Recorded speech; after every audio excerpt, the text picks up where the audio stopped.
Hi everybody, Laura here. Thank you so much for joining me today. I'm excited to be a part of the Altenew October release video hop, and I have a fun project to share with you featuring the new Blooming Lantana stamp and die set. This is a little mini, but it sure packs a powerful punch, and the way it all comes together is very effortless. So first you have the Blooming Lantana die set. Here it is. It's a mini, but like I say, the fun thing about this is that these dies are labeled. I don't know if you can see C, A, E, and what those do is correspond to the letters in the stamp set. So it tells you exactly where to put your petals.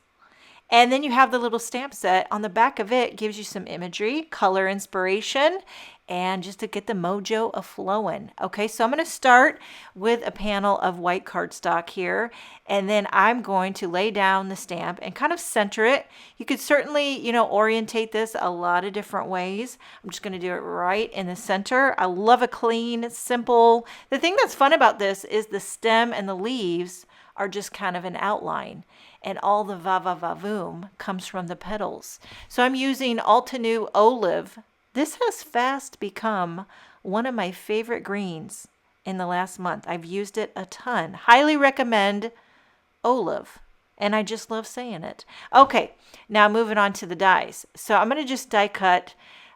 There's lots of different dies in this die set, but you will see by the end of this video, I go completely rogue, and I don't follow any order or directions. So you do not have to match up all the petals to the letters if you don't want to.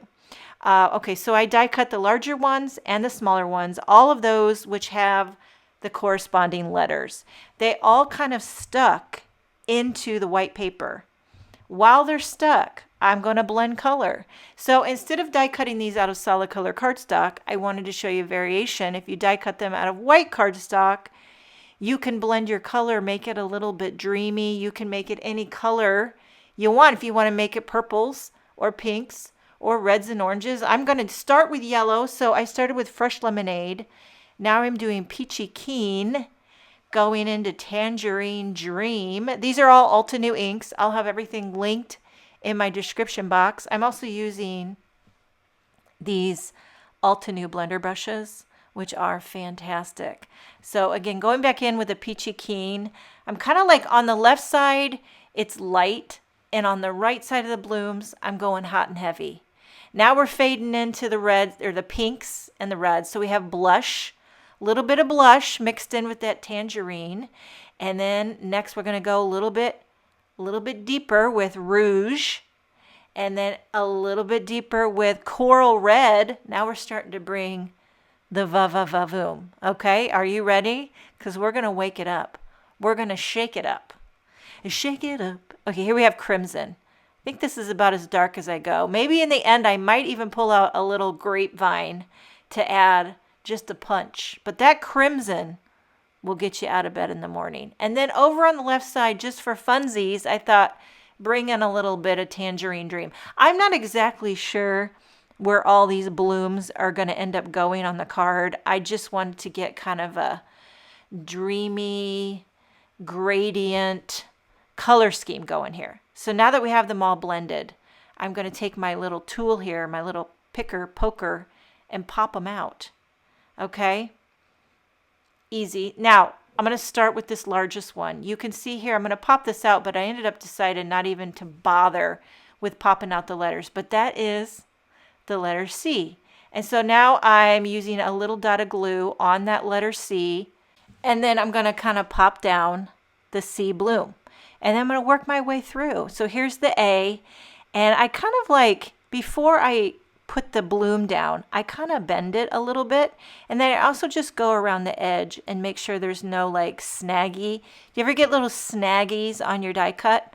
Well, that just drives me bonkers. So I love to clean up my die cuts and just get them nice and smooth. And now here we're working our way. At this point, I'm sticking to the rules. But as this evolves, I go completely off the rails, and you'll see. Maybe I take it too far.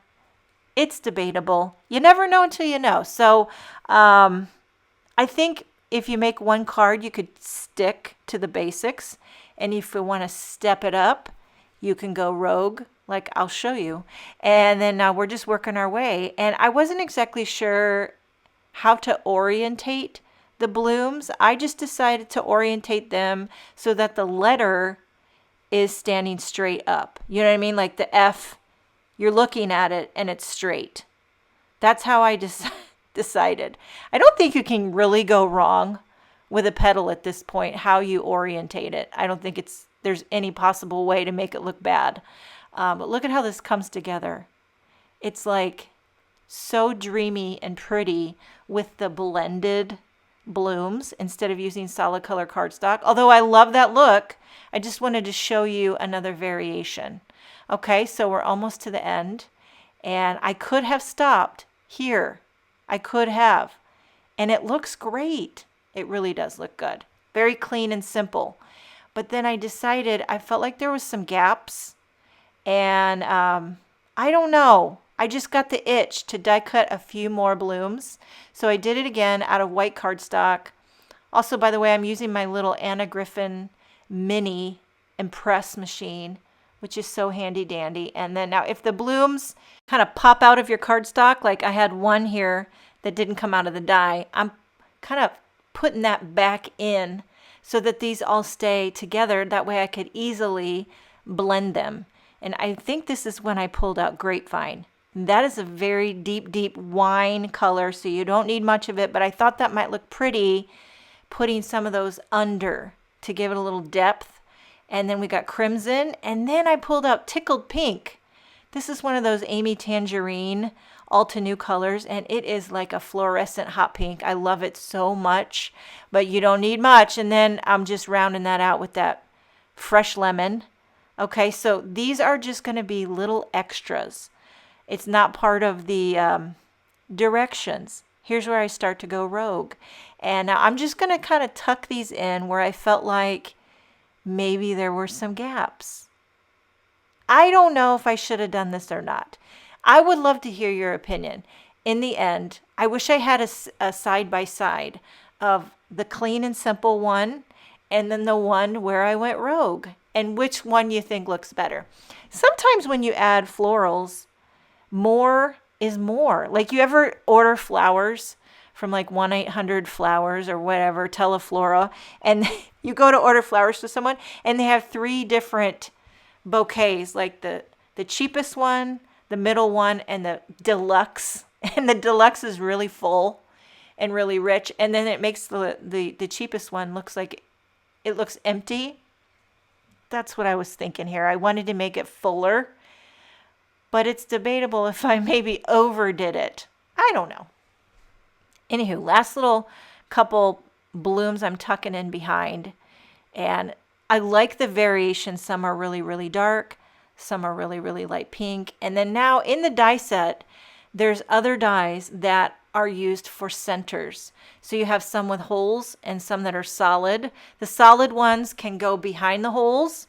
I'm sure a lot of you have watched. Jennifer McGuire did a live yesterday, and she made some gorgeous projects using this die set. And she even did behind the holes, she did glittered cardstock. So it had some shimmer to it. I love that look. I'm going to actually, on this project, use some enamel dots. And that's a fun way to embellish the centers of your blooms as well. Okay, so these are our little centers here, and I'm just doing the Tangerine Dream and Fresh Lemon. And then I'm going to adhere these. I know that I don't have enough, but I'm just trying to disperse them evenly somehow. Okay, so I have no rhyme or reason to how I'm adding these centers. Just willy-nilly is the name of the game. Okay, I kind of sped forward, but I glued centers to several of the blooms. And then, just to take it up one more notch, enamel dots. Sort of coordinating colors, but I also love a little contrast. So wherever they're, like, you know how some of the blooms have the letter? I'm trying to cover up if there's any letter showing or any I just want to kind of evenly disperse some of these pops of enamel dots. We have the bubblegum enamel dots and the citrus punch. I'll have everything linked. I'm doing various sizes.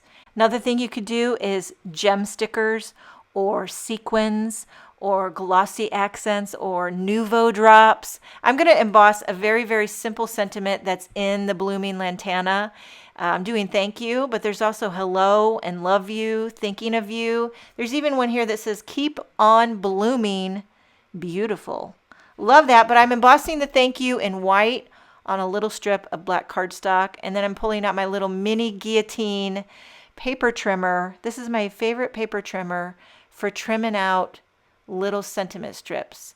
It's easy to get it straight, especially when they're small like this. So a very tiny little skinny thank you sentiment strip, and I'm going to pop this up on my card. I trimmed this card down a little bit to give it a bit of a white border, popped it up on a white card base, and then popping up the thank you. Thought about adding some sequins, but I figured I've added enough enamel dots as it is. What do you think? Do you think more is more, or do you think less is more? Keep it simple. Let me know, and check out the rest of the video hop in my description box. Leave comments for your chance to win prizes. Thank you so much for joining me. Have a wonderful day, and I will see you next time.